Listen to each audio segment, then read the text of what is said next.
傳說中，森林深處有一個閃亮漿果園。閃亮漿果園，嗰係乜嘢啊？睇，呢個好似係書裏面提到嘅地圖。小倉鼠，我哋去探險啊！探險？會唔會有危險啊？水好凍，我唔敢過去。睇，咁樣我哋就可以一齊過河啦。哇，灰狸兔你真聰明。唔係呢度啊，我聞到係呢條路。哇，呢個就係閃亮漿果園，太靚啦！真係有閃亮嘅漿果，聞起嚟好香啊！呢啲漿果真係甜，所有嘅努力都值得啦。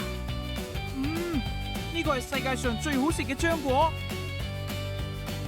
今日真係個難忘嘅冒險，多謝你，小倉鼠。唔該晒你帶我嚟，灰狸兔可以同你一齊探險真好。